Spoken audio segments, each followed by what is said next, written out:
My name is Dr. Weiss. I'm a cardiologist from the United States of America. I trained at the Arizona Heart Institute in the Columbia system, as well as the Arizona Heart Hospital.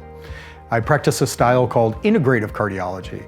That means supplements, herbs, exercise, diet, pharmaceuticals, whatever it takes to get the best outcomes.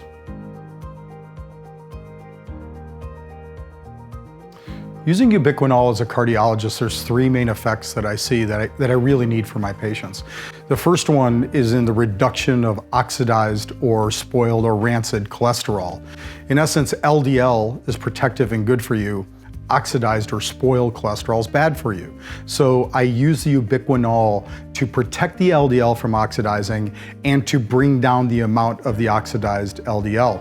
That oxidized LDL is the #1 predictor when you're looking at cholesterol of both heart attacks and heart disease. So it's very important to keep that unchecked. The second relates to that as well, and that's called endothelial function, repair, and protection. Endothelial function, the endothelium is the lining of our blood vessels. When it becomes damaged or fragile, you get more heart attacks, you have problems with hypertension, so on and so forth. We know ubiquinol, this reduced form of CoQ10, is protective as well as reversing of problems in endothelium. The third is both the protection and the treatment of heart failure. Some patients, whether it's from heart attacks or other issues, their hearts get weak over time. We know ubiquinol from research helps keep it from getting weak, but also when it is weak, it helps it to function better and even improve the way that it's outputting blood. So those are my three main functions for ubiquinol with my heart patients. There are two classes of medications we're particularly concerned about as cardiologists in reference to ubiquinol. The first is beta blockers. The second is statin medications. These medications inhibit our ability to manufacture ubiquinol. What that leads to down the road, we think, are problems like dementia and diabetes and heart failure. So if you are on one of those classes of medicines, a beta blocker or a statin, I would look at 200 to 400 milligrams of ubiquinol in the morning, depending on how much of the medicine you're on.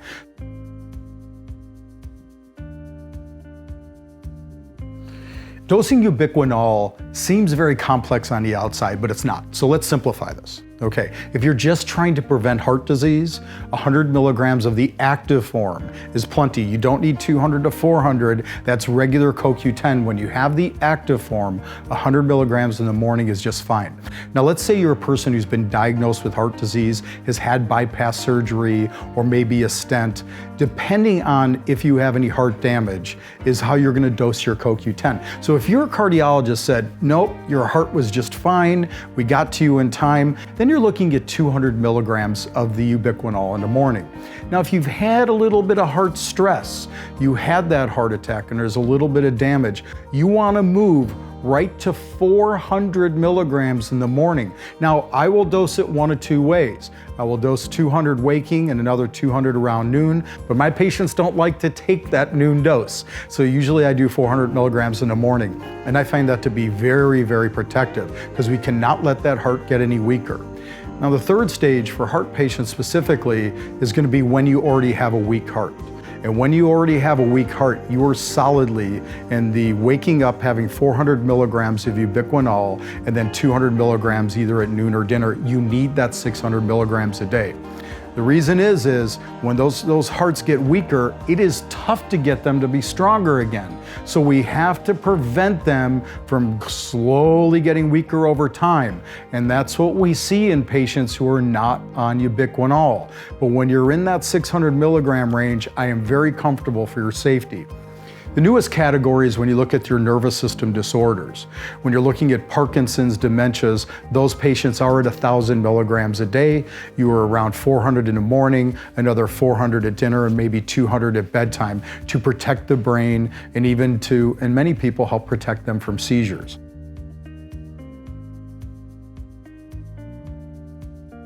So I think the uses of ubiquinol are going to grow, and I think they're going to grow exponentially, and they're going to largely be in three fields. The first one's going to be in your chronic fatigue, Lyme disease, those folks. We have to rehabilitate that mitochondria and get that making energy again. Ubiquinol, to me, is the ideal choice for that. The second is going to be in nervous disorders. There's your Parkinson's, your dementias, your seizures. Years ago, our American FDA said ubiquinol for a tremor called Huntington's chorea, and 1,000 to 1,200 milligram range, those tremors were significantly coming down. So we need to pull that research back and really, really support those patients. And I think the third is going to be in your sports recovery, or guys like me, I'm 54, when I go out and I'm a weekend warrior and I'm sore and I'm trying to get my muscles back, well, we tear down those muscles when we're working out. We need to rebuild them. That requires that mitochondria in those cells to fire up. Well, that's ubiquinol. That's what helps fire these mitochondria up. So I think those three areas are where you're going to see ubiquinol use really grow.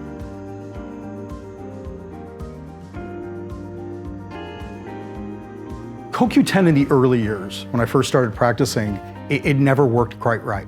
It looked great on a chalkboard, but clinically, patients weren't feeling better. We weren't seeing the successes. And later on, we realized why. We were taking in an inactive form. So when ubiquinol came out, that's when we first started to see the real clinical effects. We saw the endothelial function, we saw the oxidized LDL benefits, but the really cool thing was patients could feel it. When they took in the ubiquinone, we kind of hoped and we weren't seeing anything. We're like, well, it's a really good idea. But when the ubiquinol came on the market, they're like, Doc, I have a little bit more energy. So in medicine, we like two things. One is we like the patients to feel better. That's good. Ubiquinol checks that box. But we also like the labs to improve. We want the oxidized LDL numbers to go down. We want the protection from the heart failure. So when ubiquinol came out, it was a huge leap for us because the doctors got what they wanted and the patients felt better.